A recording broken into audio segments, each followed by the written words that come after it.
이준석 개혁신당 의원 자리했습니다. 안녕하세요. 네, 안녕하세요. 네, 헌법재판소에서 탄핵이 인용될 경우에 대선 출마하기로 확실히 마음을 굳히신 건가요? 지금 그 시점이 언제일지를 모르기 때문에요. 탄핵 인용이 되는 게 제가 나이 제한에 걸리지 않는 때라면은 당연히 긍정적으로 검토할 것 같습니다. 네, 탄핵 결정 시기가 말씀하신 것처럼 이 의원에게도 되게 중요합니다. 예, 근데 저 때문에 그렇게 결정하진 않을 테니까요. 그래서 예. 결정 시기를 어떻게 예상하십니까? 저는 개인적으로는. 헌법재판소가 어떤 경우에도 그 재판 지연, 심사 지연 절차나 이런 것들을 최소화해서 빠르게 결론 내야 된다 이렇게 생각합니다. 지금 무엇보다도 지금 환율 문제 그리고 주식시장에 대한 영향 이런 것들이 아주 크게 나타나고 있거든요. 일부 회복했다고는 하지만은 이 불확실성이라는 게 계속 유지됐을 때 국민들 삶에 끼치는 영향이 크기 때문에 최대한 빨리 판단해야 된다고 생각하고 있습니다. 혹시 결정의 변수가 될 수 있는 건 뭐라고 보세요? 말 그대로 윤석열 대통령이 본인이 어쨌든 이 탄핵 심판을 받는 사람으로서의 여러 가지 법률적 방어권을 다 행사한다 그러면은 상당히 지연될 수도 있겠죠. 근데 저는 그러지 않았으면 좋겠습니다. 지금 이 사안 같은 경우에는 너무 그 과정을 국민이 소상히 알고 있고 지금 저는 솔직히 양쪽 윤석열 대통령과 그리고 이재명 대표 측이 각자에게 제기된 어떤 사법 리스크나 아니면 탄핵 절차에 대해 가지고 논리적으로 방어하는 건 괜찮지만은 가장 추한 형태로 방어하고 있는 것 같다. 그게 바로 송달 거부 이런 거거든요. 저는 이거는 대통령인 사람과 대통령이 되겠다는 사람들이 송달 거부 전쟁을 하고 있는 것 자체가 저는 참 의아합니다. 네, 이 의원 대선 출마를 시사하면서 한동훈 전 국민의힘 대표에게는 대선 나가지 말라 이런 조언을 하셨어요. 나가지 말라고 안 나갈 건 아니니까요. 네. 지금 상황에서 저는 공백기를 좀 가지라는 얘기를 했거든요. 그게 네. 몇 개월 이런 것도 아니고요. 우선은 지금 물러나셨으니까 한 달 정도는 우선 좀 주변 사람들과 상의도 하고 이렇게 계시면 되지 않겠냐 이런 취지인데 아마 지금 국내를 여행을 도시겠다 이렇게 하시는 걸 봐서는 바로 대선 행보를 이어나갈 걸로 보이는데요. 정치하면서 쉼의 의미가 무엇인지에 대해 가지고 간과할 때가 있는데 저는 지금은 저 같으면은 좀 쉬어야지 이럴 텐데 너무 급하신 거 아닌가 생각됩니다. 네, 실적이 좋아야 리더십이 생긴다. 그렇죠. 예. 우리가 회사에 다녀도 사실 사장님 중에서 평소에 아주 잘 대해주지만 월급 끊기는 사장님과 네. 평소에 좀 딱딱하면서도 하지만 월급 잘 나오고 그리고 성과급 잘 나오고 이런 사장님이 좋으냐 물어보면요. 대부분 그런 둘 간의 비교를 하면 후자를 선택할 겁니다.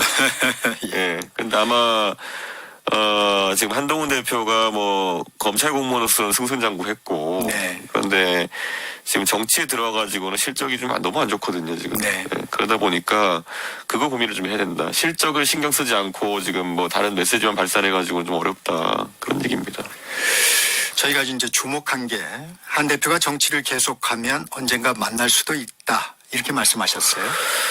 한동훈 대표가 보수 정당을 바꿔보겠다라고 이렇게 모토를 걸고 정치했는데 네. 그 모토 자체는 저와 비슷한 부분이 있는 것 같아요. 그런데 아까 말했던 것처럼 한동훈 대표는 실적이 없고 저는 어쨌든 보수 정당을 바꿔보고 그리고 그에 따라서 대통령 선거 지선에서도 좋은 성적을 내봤고 당 지지율도 제가 있는 1년 동안은 거의 국민의힘이 50%에 육박했었거든요. 그러니까 그런 구호는 비슷하고 지향점 비슷하기 때문에 한동훈 대표가 성과가 좀 안 좋았던 건 사실이기 때문에 그럼 좀 수신하고 그러니까 결국 본인이 좀 재정비를 하고 다시 이렇게 도전한다고 했을 때 그때 마음을 좀 고쳐먹고 옳은 방향들로 간다고 하면은 옳은 선택들을 한다고 하면은 저는 비슷한 지점으로 갈 수도 있지 않을까 생각합니다. 이게 철학은 공허하는 부분이 있기 때문에 네. 정치적 연대도 나중에 가능할 수 있다. 근데 그거는요 또 다른 문제인 게요. 지금까지 한동훈 대표가 보여준 모습을 보면은 굉장히 고립주의적인 성향을 많이 보였거든요. 무슨 말이냐면은 결국에는 총선 때 비대위원장이 됐을 때도 그렇고 그리고 지금까지 또 대표직 해올 때도 그렇고요. 이준석과 개혁신당에 대해서는 무시 전략으로 일관해왔어요. 네. 그리고 그래가지고 지금까지 개혁신당 그 당사도 그리고 회의실도 한번 방문 안 했거든요. 여기는 이례적인 거죠. 이재명 대표는 뭐 사실상 범죄자 취급하면서 만나면서 반대로 또 범보수권이라고 쓰는 개혁신당에는 무시 전략으로 일관했었기 때문에 그거는 한동훈 대표가 무슨 전략적인 판단인지 모르겠지만은 뭐 제 입장에 봤을 때는 그런 자세를 유지한다 그러면 만날 일이 없겠죠. 친한동훈계 예. 계속 유지될 수 있다고 보세요? 실적이 없기 때문에 안 될 겁니다. 그렇다면 탄핵 찬성 의원들과의 연대 가능성은 있습니다. 뭐 개인적으로 다 친한 분들이니까요. 네. 제가 뭐 대화를 계속하고 어제도 사실 저녁 식사를 뭐 그분 중에 한 분이랑 했는데요. 그와 별개로 그분들이 한동훈 대표가 대선 행보하겠다 그러면 동참할지 아니면 또 그와 비슷한 테두리에서 같이 활동할지는 지켜봐야 되지 않을까 싶습니다. 네. 국민의힘 얘기 좀 해보겠습니다. 국민의힘이 보내는 메시지가 다소 혼란스럽습니다. 계엄은 잘못됐다고 하면서도 탄핵엔 반대한다. 이 논리적 모순에 대해 어떻게 생각하십니까? 그러니까 이거는 우리 청취자분들께서 생각해 보셨으면 좋겠는 게 지금 국민의힘에 있는 의원들 중에서 뭐 탄핵 반대 및 좀 이상하게 좀 국민 여론과 반대 방향으로 가시려는 분들이 그분들이 뭐 지적으로 판단을 못하고 이런 문제가 아니라요. 네. 노인 상황에 따라서 판단하는 겁니다. 근데 그 상황이라는 것이 국민들과의 삶과는 관계없이 그분들이 이런 거죠. 예를 들어 그분들은 지금 정치적으로 본인들이 죽을 수도 있다라는 판단하는 것 같아요. 네. 네, 삶과 죽음의 문제인 겁니다. 박근혜 전 대통령 탄핵 당시에 트라우마가 있는 그때 거죠. 본인들이 탄핵을 하고 나가지고 그 윤석열, 한동훈이라는 검사들이 거의 칼 들고 와서 보수 진영을 난도질했거든요.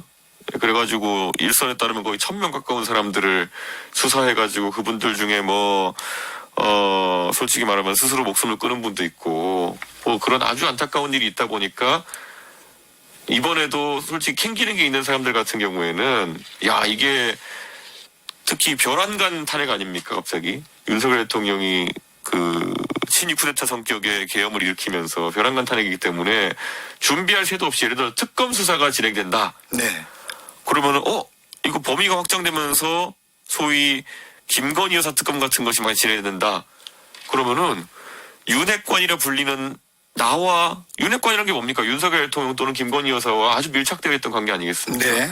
그럼 같이 했던 것들에 대해 가지고 아주 강도 높은 수사나 이런 게 들어오면은 야 내가 2달 뒤엔 내가 완전히 뭐 피의자 돼 있는 거 아니야? 이런 정치적인 생사의 위기에 놓여 있다고 생각하는 것 같습니다. 네. 그렇기 때문에 우선은 막자 이런 거 아니겠습니까?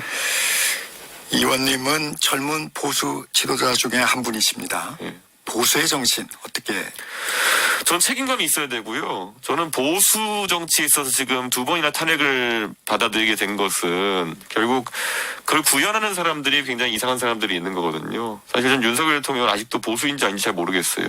그러니까 입으로 뭐 자유 얘기한다고 해서 본인이 자유를 구현하려고 한 적도 없고 그렇기 때문에 이건 전 믿기지가 않는데 이런 겁니다. 그 진보가 내세우는 것과 보수가 내세우는 것이 다르긴 한데 그 중에 우리가 선악으로 놓고 보면 안 된다. 네. 어디가 선하고 어디가 악하고가 아니라 대한민국을 위해서 서로 긍정적으로 기대하는 방향이 다르다 이렇게 보는 거거든요. 저는 지금까지 진보가 한 10년 가까이 주장해온 것은 가진 자의 것을 뺏어가지고 그 나머지에게 분배할 수 있다. 나누면은 더 잘 될 것이다. 이런 게 최근의 정책적인 기조였다고 한다면은 보수라고 한다면은 그렇게 해가지고 결국에는 잘 되겠느냐? 결국 공정한 경쟁의 기회를 부여해가지고 그 안에서 각자 개별 역진할 수 있는 환경을 만들자 이런 정도의 정책적 관점 차이가 있다 보거든요. 이게 가진 자의 것을 나눠가지고 분배하면 무조건 잘 된다. 이것도 사실 이런 겁니다. 최근에 젊은 세대는 약간 다르게 반응하는 거거든요. 예를 들어 그 주식 관련해가지고 금투세 논쟁이 있었을 네, 때 그렇죠. 진성준 의원님 중심으로 해서 민주당 의원님들은 아니 이거 5천만 원 이상 버는 사람들에게 과세하겠다는데 왜 대다수의 젊은 사람들이 반대를 하느냐. 왜냐하면 5천만 원 이상 주식으로 수익 남기는 분이 대한민국 1% 정도 되지 않겠습니까? 근데 1%를 과세하겠다는데 왜 99%도 거기에 따라 반대하느냐. 그건 이제 한 10년 전, 20년 전에는 그런 구호에 사람들이 동했는데요. 네. 이제 젊은 세대는 뭐 다 공부도 많이 하고 이래가지고 아는 거죠. 그 1%의 대주주에 대한 적극적인 과세나 아니면 이런 것들이 주식시장 자체를 미치는 영향. 위축시켜버리면은 99%인 그보다 적게 버는 나한테도 영향을 미친다는 걸 아는 거죠. 그러니까 과거만큼 그렇게 1대 99의 논리가 안 통하는 거거든요. 이게 미국 대선에서도 최근에 드러난 거거든요. 그러니까 미국에 있는 그 유권자들이 과거 2010년대 같으면은 뭐 1대 99 월가를 점령하라 이런 논리에도 반응을 했었는데 최근에 그렇지 않잖아요. 오히려 일자리를 늘리는 것이 어떤 것이냐에 대해서 진지한 접근하는 것처럼 대한민국도 단순히 그런 어떤 선악 구도 아니면 가진 자와 덜 가진 자를 나누는 구도 이런 식의 진보 정치만은 답이 없기 때문에 저는 그 안에서 보수 정치가 말하는 담론 자체는 그래도 유효하다 봅니다. 다만 그것을 구현할 능력이나 아니면 진정성이 윤석열 대통령과 그 주변 사람들에게 없었다 이렇게 보는 거죠. 네. 당내 상황 다소 어수선합니다. 네. 허은하 대표가 이준석 의원의 측근 당직자 3명을 전격 정지를 했고 네. 이 의원님이 원상 회복을 요구했다고 하는데 무슨 일이 있었습니까?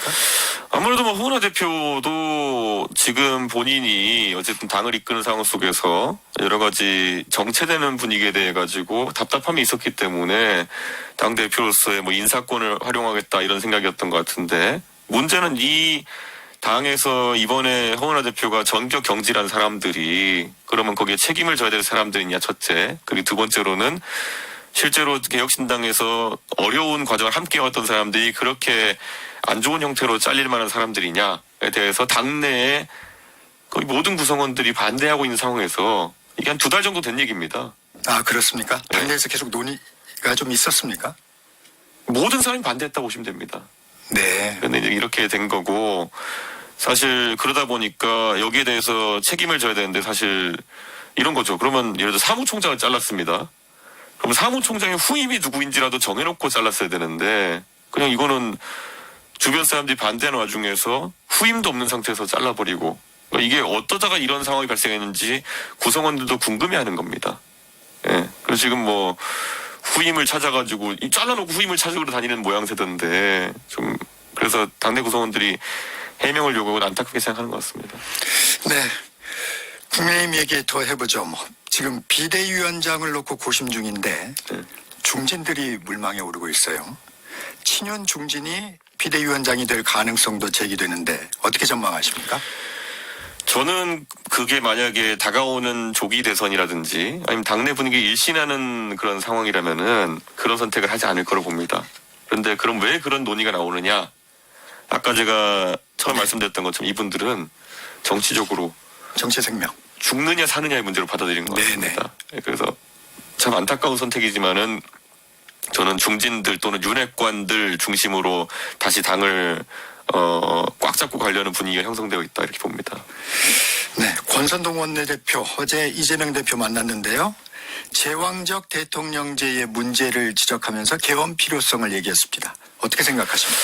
개헌이라는 건요. 저는 절대 이런 비상 상황에서는 되지 않는다 봅니다. 개헌이라는 거는 항상 탄핵당하고 나선 몰리는 쪽에서 개헌하자 이런 거는 안 되거든요. 그러니까 저는 개헌이라는 건 정말 누군가가 대통령이 돼서 임기 초에 본인의 권력을 줄이는 방향으로 국민들에게 진정성 있게 다가갔을 때 하는 거고요. 지금 개헌 얘기 나오는 거는 시간 끌기에 가까울 수밖에 없다. 저도 개헌을 하면 선호하는 정치 체제가 있고 개헌이 됐으면 좋겠다 생각하지만은 이런 방식으로는 안 될 거라고 확신합니다. 저는. 아, 시기가. 그렇죠. 이게 예를 들어 이런 겁니다. 굳이 말하면은 이 제왕적 대통령의 권한을 어떻게 다루느냐가 개헌의 핵심 아젠다인데 대통령이 될 것 같은 세력에서는 절대 안 받죠. 자기가. 그래서 민주당은 선을 긋는 거군요. 그렇다는 저는 확신이 있습니다. 예. 이재명 대표는 추경을 요구를 했어요. 네. 예산안 통과된 지가 얼마 안 됐지 않습니까? 그러니까 굉장히 근시안적인 겁니다. 윤석열 정부에게 결국에는 공세적인 입장을 취할 때는 예산을 삭감해놓고 거기에 대한 비판이 있고 그리고 또 실질적으로 국가 운영이 어려워지면은 예산을 또 늘려주겠다. 추경은 그렇게 하라고 있는 제도가 아니거든요. 이게 정치적인 공세를 한 다음에 다시 나중에 추경으로 또 생색내라고 있는 제도가 아니거든요. 국가 예산이라는 거는 사실 추경을 하지 않을 정도로 면밀하게 계획해가지고 가는 것이 맞고, 뭐 대외적인 경제 상황이 변하면 추경할 수 있는 거지만은 한 달 사이에 갑자기 뭐 많은 게 변한, 한 달이 아니죠. 한 2주 사이에 많은 게 변한 게 아니지 않습니까? 그렇죠. 변한 건 정치 상황이죠. 네. 그러니까 이거야말로 되게 정치적인 그런 행동들이었다고 봅니다. 국정안정협의체, 이재명 대표가 제안한 국정안정협의체는 어떻게 보세요? 한동훈 대표가 사실상 굳이 비판하자면 한 2주 전쯤에 본인이 뭐 한덕수 총리랑 두 분이 서가지고 소통형 행사하려다가 국민들에게 많은 지탄을 받았던 적이 있는데요. 국정안정협의체라는 게 뭡니까? 그때는 여당 대표인 한동훈 대표가 내가 국정을 이끌겠다고 했다가 지탄받은 거고, 지금은 야당이 지금 이제 그런 얘기를 해가지고 흡사 본인들이 여당이 된 양 그러는 거 아니겠습니까?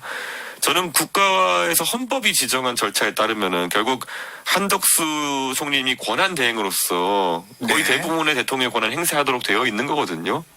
예를 들어 이런 겁니다. 상정하고 싶지 않지만 예를 들어서 내일 만약에 국방 상황에서 급변 사태가 발생한다.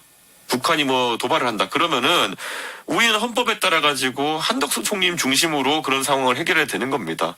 그게 우리 헌법이 정해놓은 비상 상황에 대한 대처법이거든요. 근데 뭐 흡사 국가적 비상사태에도 그럴지언정 지금 나머지 상황에 대해 가지고 갑자기 야당이 주도하는 그런 국정협의체가 뭘 한다? 그게 바로 위헌입니다. 네. 윤 대통령 그 수사든 탄핵이든 당당히 맞설 것이라고 했는데 현재까지 모습은 좀 다릅니다. 소환 통보에도 응하지 않고 서류도 받지 않고 있는데 이제 수사기관이 좀 정리가 됐어요. 네. 이제 수사가 일어나되면 수사에 응할 것으로 보입니다. 지금 상황에서는 안 할 것으로 보입니다. 왜냐하면 딱 풍기는 분위기가 그렇잖아요. 그런데 저는 참 윤석열 대통령이 그 수사검사로서 상당히 스타 검사로 유명했던 분인데, 이게 검사라는 분들도 남 잡아놓는 거는 전문가인데 본인이 정작 수사의 대상이 되니까 이렇게 허술할 수 있구나.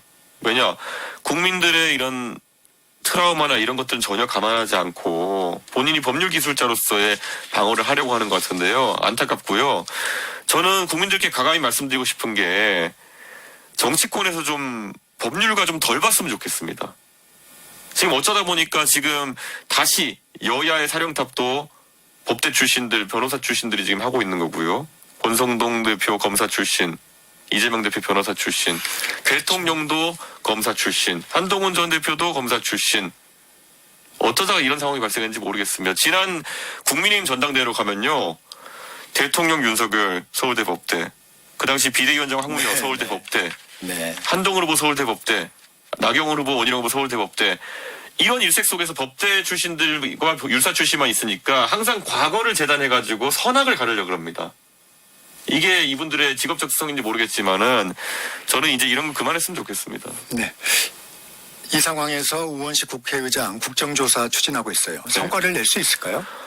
좀 늦었다는 생각이 들긴 합니다. 제가 사실 우원식 의장님께 저희 개혁신당에서 이 계엄령이 발생했을 때 바로 좀 국정조사 진행하자 이런 얘기를 했었는데, 뭐 여러 중요한 상황들이 있었기 때문에 늦어진 거지만은 국정조사를 통해서 충분한 이런 계엄에 대한 자료를 수집하고 탄핵이 이루어졌어도 저는 괜찮다 봤거든요. 옛날에 박근혜 대통령 때 그랬습니다. 그런데 어쨌든 지금이라 뒤늦게라도 이런 국정조사를 통해서 계엄령에 대한 진실을 국민께 소상히 알리고 그에 따라서 탄핵 심판 절차도 순탄하게 진행될 수 있도록 해야 된다 이렇게 생각합니다. 네.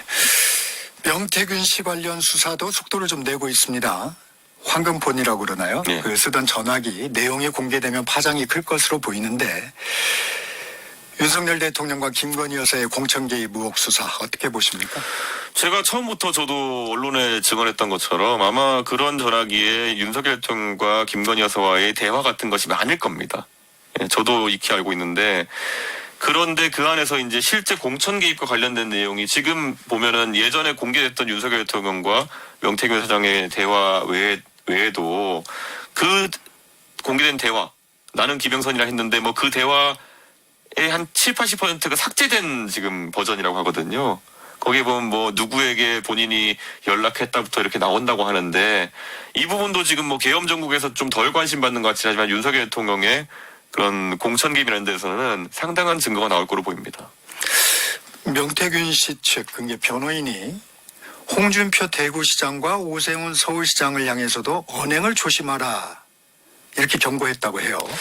뭐 그런데 사실관계가 변화하겠습니까? 언행을 조심하고 안 한다 해가지고. 그러니까 아무래도 그 표현은 그 홍준표 대표 측에서는 명태균 사장을 이제 사기꾼으로 몰고 그리고 오세훈 시장도 이제 사실 그 형사고소를 하겠다고 이제 하니까 그런 감정 대립이 양쪽 간에 커진 것 같은데요. 저는 그것 때문에 진실이 바뀌지 않을 것이다 라는 생각을 하고요. 아마 수사를 통해서 나오지 않을까 생각합니다. 네. 발단이 된 2022년 재보궐선거. 예. 당시에 이제 공천관리위원장이 윤상현 의원이었고 예. 대표가 이 의원이었어요. 예. 경찰에서 관련 조사를 좀 요청을 했나요? 전혀 없습니다. 네, 저에게는 어떤 조사 요청도 아직 들어온 게 없습니다.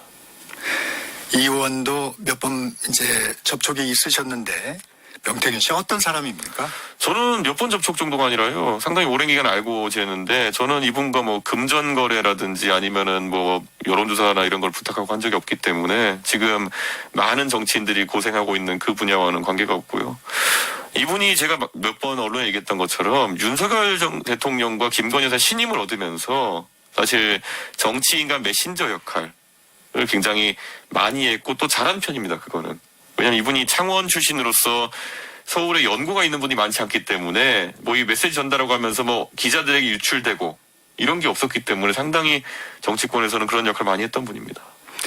네, 시간이 한 1분 정도 남아 있는데 헌법재판관 3명을 임명하기 위한 국회 인사청문회 일정이 야당 단독 의결로 확정이 됐습니다. 예. 인사청문 절차가 마무리돼도 국민의힘이 지금 절차에 참여하지 않는데 헌법재판관을 대통령 권한대행이 임명할 수 있을까요? 예전에 민주당 의원님들이 박근혜 대통령 탄핵 때 안 된다는 얘기를 많이 이제 해놔가지고 이게 지금 내로남불 또는 모순 아니냐 이렇게 하는 경우가 있는데요. 대통령 권한대행 아까 말했던 것처럼 만약에 북한이 내일 쳐들어와도 전군을 지휘해서 군통수권을 행사할 수 있는 권한도 있는 사람입니다. 그렇기 때문에 저는 그보다 훨씬 약해 보이는 권한인 이런 임명권 정도는 다 가지고 있다고 보는 입장입니다. 제2요구권은 좀 부담이 더할 텐데 어떻습니까? 제2요구권도 있지만은 저는 정치적으로 그걸 행사하느냐는 한덕수 총리님이 고도의 정치적 판단을 하셔야 된다 이렇게 봅니다. 저는 지금 상황에서 제2요구권 행사는 국민 정서에 반하는 행동이다 그렇게 생각합니다. 알겠습니다. 이준석 개혁신당 의원과 말씀 나눴습니다. 오늘 말씀 감사합니다. 예, 감사합니다.